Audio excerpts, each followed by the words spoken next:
ప్రధాన ద్వారం నెక్స్ట్ ప్రాకార ద్వారానికి సంబంధించిన నియమాలు. సో అసలు ఈ ఇంటికి సంబంధించి ఇలాంటి దోషాలు ఏమేమి ఉంటాయి, వాటికి సంబంధించి అసలు ఎలాంటి లాభ నష్టాలు ఉంటాయి, వాటికి పరిష్కార మార్గం ఏంటి, అసలు ఇవన్నీ మరి నిజమా కాదా, ఈ మొత్తం విశ్లేషణ ఈ వీడియోలో మనం తెలుసుకుందాం.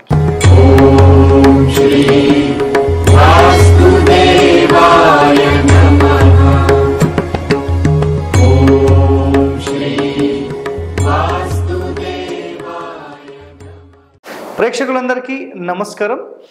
ఈరోజు మన ఛానల్లో ఒక స్పెషల్ టాపిక్ ఏంటంటే ప్రధాన ద్వారం నెక్స్ట్ ప్రాకార ద్వారానికి సంబంధించిన నియమాలు. సో గతంలో మనం చాలా వీడియోస్ దేని గురించి చేసామంటే వీధి పోటుకు సంబంధించి, అసలు వీధి పోటు ఏ దిశలో తగిలితే ఎలాంటి లాభ నష్టాలు ఉంటాయి, వీటికి సంబంధించిన పూర్తి వివరాలు గత ఎపిసోడ్స్లోనే మనం ఇవ్వడం జరిగిపోయింది. సో ఇప్పుడు ఈ టాపిక్ మనకేంటంటే ఇది చాలామందికి ఒక ఇబ్బంది కలుగజేస్తున్న టాపిక్.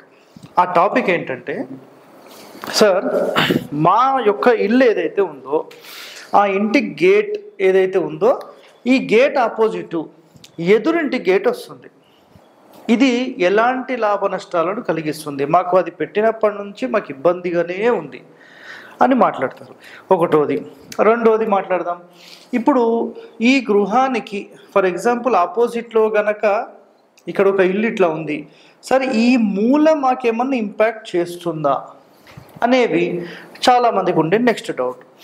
ఇంకా డౌట్స్ ఎట్లా అంటే, ఒకవేళ వీళ్ళు గృహం అనేది ఇక్కడ దాకా కట్టుకుంటే వీళ్ళ గేటు మా గేటు అపోజిట్ ఉండొచ్చా అనేది మూడో కండిషన్.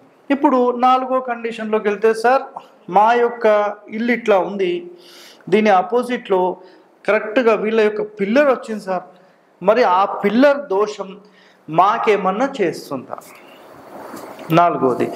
నెక్స్ట్, సార్ మా ఎదురింటి వాళ్ళు అసలు కాంపౌండ్ అనేది కట్టలేదు, ఓకే, సో కట్టలేదు, వీళ్ళు డైరెక్ట్ ఇల్లు అనేది ఇక్కడ కట్టేసుకొని ఇక్కడ ఈ ఫ్రంట్లో ఒక పెద్ద సంపులాగా కట్టేశారు, లేదంటే ఒక బావిలాగా పెట్టేశారు, లేదంటే కూపంలాగా పెట్టేశారు, ఓకే, సో వాటర్ స్టోరేజెస్ అన్నమాట ఇవన్నీ. సో ఇలాంటివి పెట్టినప్పుడు అసలు వీటి యొక్క ఇంపాక్ట్ అనేది ఎలా ఉంటుంది, అసలు ఎలాంటి లాభ నష్టాలు అనేవి ఉంటాయి, ఇది మనం కంపల్సరీ తెలుసుకోవాలి. సో ఇది మనకు దీని యొక్క శాస్త్ర ప్రమాణాలు ఇవన్నీ కూడా మన గాయత్రి వాస్తులో పేజ్ నెంబర్ 211లో మనకు ఆల్రెడీ అందుబాటులో ఉన్నాయి.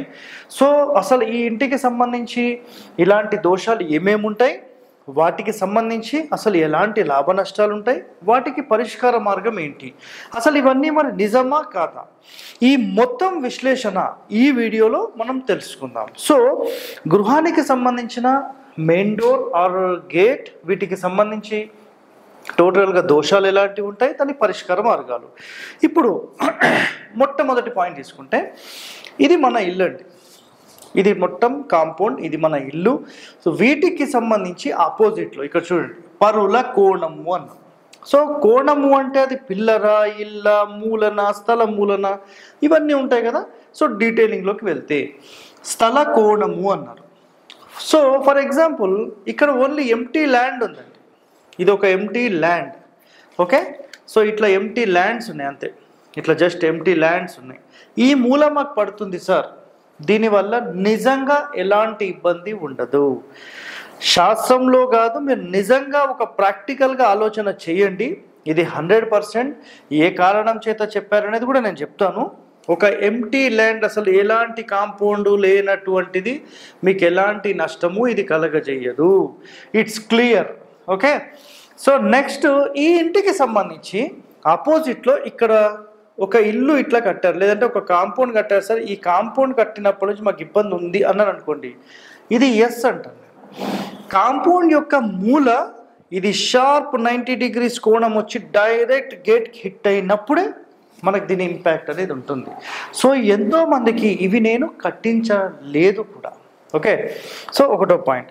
రెండో పాయింట్ అంటే ఇది ఒక ఎగ్జాంపుల్గా చెప్తున్నాను. రెండో పాయింట్, ఇప్పుడు ఇందాక మీకు ఏం చెప్పానంటే ఎంటీ ల్యాండ్ ఉంటే ఉండదు అని చెప్పాను. ఎందుకు అంటే ఎంటీ ల్యాండ్లో అసలు అక్కడ కోణము కానీ తగలడానికి ఏముండదు, జస్ట్ ఓపెన్ ల్యాండ్, అది ఎట్లా దోషం కలిగిస్తుంది? జనరల్గా కామన్ సెన్స్గా మీరు ఆలోచన చేయండి, మీకు తెలుస్తుంది. రెండో పాయింట్, స్థల కోణం అయిపోయింది. ఇంటి కోణము అన్నాం. సో జనరల్గా దాని అంతరార్థం ఏంటంటే, ఒక ఇల్లు కట్టారు లేదంటే ఒక కాంపౌండ్ కట్టారు, దాని యొక్క మూల పడడము దోషము. సరే, ఈ దోషాలు ఉంటే ఏం జరుగుతుంది ప్రశ్న ఉంది కదండి, సమాధానం చెప్తాను, చెప్పేంత వరకు వెయిట్ చేయండి. సో నెక్స్ట్ పాయింట్, మొత్తశూల అన్నారు. అంటే ఫర్ ఎగ్జాంపుల్ ఇక్కడ దాకా వాళ్ళ ఇల్లు ఉంది, ఇక్కడ వాళ్ళు గేట్ పెట్టారు.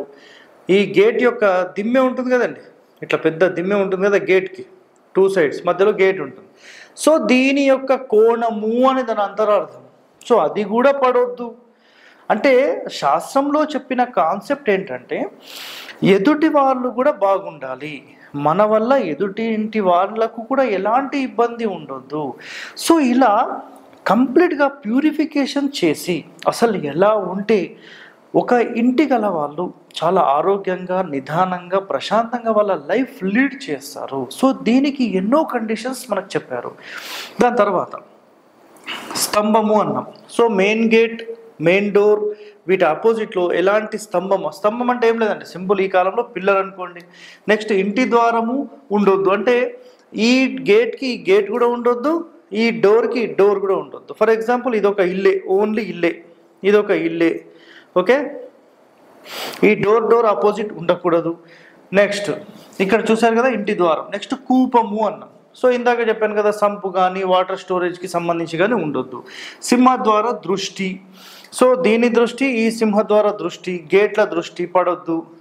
సో నెక్స్ట్ దృష్టిని అడ్డు. సో ఇక్కడ మెయిన్ డోర్కి సంబంధించి ఆపోజిట్లో ఎలాంటి అడ్డు ఉండొద్దు అనేది కాన్సెప్ట్. ఇది కంపల్సరీ నేను ఫ్యూచర్లో దీనికి సంబంధించి స్పెషల్ ఎపిసోడే చేస్తాను, చూడండి. ఇవన్నీ కూడా ఏమవుతాయంటే, ఈ స్థల కోణము, ఇంటి కోణము, మొత్తశూల, స్తంభము, ఇంటి యొక్క ద్వారము, నెక్స్ట్ కూపము, సింహద్వార దృష్టి, అడ్డు, ఇవన్నీ వేదల కిందికి వస్తాయి. వేద అంటే ఏంటి సార్? సింపుల్ అండి. నేను ఇలా నుంచున్నాను, నాకు అడ్డంగా ఏదైనా పెడితే ఎట్లా ఉంటుంది, లేదంటే ఒక కర్ర ఇట్లా పెడితే ఎట్లా ఉంటుంది, లేదంటే ఇట్లా గుచ్చినట్టు చూస్తే ఎలా ఉంటుంది, ఒక పిల్లర్ అడ్డం ఉంటే ఎలా ఉంటుంది, ఎవరైనా అడ్డు నిలబడితే ఎలా ఉంటుంది, ఇట్లా ఓపెన్ ల్యాండ్లో నేను ఏదో అట్లా చూస్తూ ఉంటే బ్యూటిఫుల్ ఒక మంచి వ్యూ చూస్తూ ఉంటే దాని అడ్డం ఉంటే ఎలా ఉంటుంది, ఒక ఇబ్బంది అనేది ఉంటుంది. అలాంటి ఇబ్బంది ఇంటికి ఉండొద్దు, ప్రధాన ద్వారానికి ఉండొద్దు, గేట్కి ఉండొద్దు అనేది శాస్త్రం చెప్పింది. సో ఇలా ఒక ప్రధాన ద్వారం, main entry of the house అనేది ఎంత బాగుంటే ఆ ఇంటి లోపల వాళ్ళు అంత బాగుంటారు అనేది ఇక్కడ కాన్సెప్ట్. కాబట్టి ఇవన్నీ లేకుండా మనం చూసుకోవాలి. నెక్స్ట్ ప్రాకార ద్వారము, సింహద్వారము, మహాద్వారానికి ఎదుట మార్గము ఉండొద్దు, వీధి ఉండి వేద కలిగిస్తే నాశనాన్నే ఇస్తుంది అని చెప్పేశారు వాళ్ళు. అంటే సింపుల్ ఇక్కడ ఏంటంటే, ఇప్పుడు ఇది మీ యొక్క హౌస్, ఎగ్జాంపుల్ ఇది హౌస్ అనుకుందాం. సో ఈ హౌస్కి సంబంధించి ఇక్కడ ఒక రోడ్ వచ్చింది, ఇట్లా రోడ్ వచ్చేసింది. ఈ రోడ్ డైరెక్ట్ వచ్చేసేసి ఈ గేట్లోకి హిట్ అవుతుంది. ఇది కొన్ని వేల మంది పొలిటీషియన్స్ని నాశనం చేసిన ఒక కాన్సెప్ట్. ఇది ఒక మంచి కాన్సెప్ట్, మీరు అందరూ తెలుసుకోండి. నిజంగా పొలిటికల్ వాళ్ళను మీరు అబ్జర్వ్ చేస్తే, ఒక ఎమ్మెల్యే అనుకోండి, ఒక ఎంపీ అనుకోండి, ఎంపీపీ అనుకోండి, సర్పంచ్ అనుకోండి, మినిస్టర్ లెవెల్ అనుకోండి, సీఎం లెవెల్ అనుకోండి, మీరు ఏదన్నా అనుకోండి, ఒక పొలిటికల్ ఒక పెద్ద అయినా వీళ్ళు 10 మందికి మంచి చేద్దామని వచ్చిన తర్వాత వీళ్ళు నష్టపోతున్నారు, వీళ్ళను నాశనం పట్టిస్తున్నారు. ఎవరు నాశనం పట్టిస్తున్నారు? నేను ఇక్కడ ఒక్కసారి మీకు ఎక్స్ప్లెయిన్ చేస్తాను, మీకు అర్థం చేసుకోండి. ఏ ఇంటికైతే, ఏ ప్రధాన ద్వారానికైతే, ఏ గేటుకైతే డైరెక్ట్గా రోడ్ వచ్చి హిట్ అవుతుందో, ఫర్ ఎగ్జాంపుల్ ఇక్కడ గేట్ లేదు సార్ అన్నారు అనుకోండి, ఇది ఓపెన్లోనే ఉంది. ఎగ్జాంపుల్ ఇక్కడ ఈ ద్వారం చాలామంది ఏం చేస్తారంటే ఈ మధ్యలో పెట్టరు కదా, ఇక్కడ ఈశాన్యంలో పెడతారు కదా. ఏ ఇంటికైతే ఇలా వచ్చి డైరెక్ట్ రోడ్ హిట్టింగ్ అనేది ఆ డోర్కు ఉందో, ఆ డోర్ పెట్టిన తర్వాత ఇక్కడ చూడండి, వేద దీనికి సంబంధించి వీధి ఉండి వేద కలిగిస్తే నాశనమునిచ్చును, సంపద నశింపజేయును, ఆర్థిక ఇబ్బందులు తీసుకురావును, కుల నాశనం జరుగును, ఈశాన్యపు చూపు అనేది చాలా మంచిది అని చెప్పి అందరికీ కూడా ఏంటంటే ఈ ఈశాన్య మూల ఎక్కడైతే రోడ్ వస్తుందో అక్కడ గేట్ పెట్టించడం జరుగుతుంది. ఎంతోమంది పొలిటీషియన్స్ ఇది పెట్టిన తర్వాత నానా కష్టాలు పడడం నేను చూసి చాలామంది కూడా చెప్పడం జరిగింది. కానీ ఈశాన్యం చూపే మంచిది కదా సార్ అనే ఒక బ్లైండ్గా వాళ్ళు వెళ్ళిపోతున్నారు. నేనేం చేయలేనండి. నేను శాస్త్రంలోని అంశం ఏంటి, అసలు దాన్ని నిజంగా ఎలా ఫాలో అయితే ఎలాంటి లాభ నష్టాలు ఉంటాయి అనేది మీకు పిక్చర్ క్లియర్గా నేను ఇక్కడ చూపిస్తున్నాను. మీరు అర్థం అనేది చేసుకోండి. ఇక్కడ ఈ కులనాశనము, ఈశాన్యపు చూపు, పోటు, వేద ఇవి ఏవి కూడా మన ఇంటి యొక్క కాంపౌండ్కి మూలకు తగలవచ్చు కానీ గేటుకి తగలకూడదు. దానితో పాటుగా అసలు మెయిన్ డోర్కి అనేది తగలకూడదు. ఇది చాలా చాలా ఇంపార్టెంట్.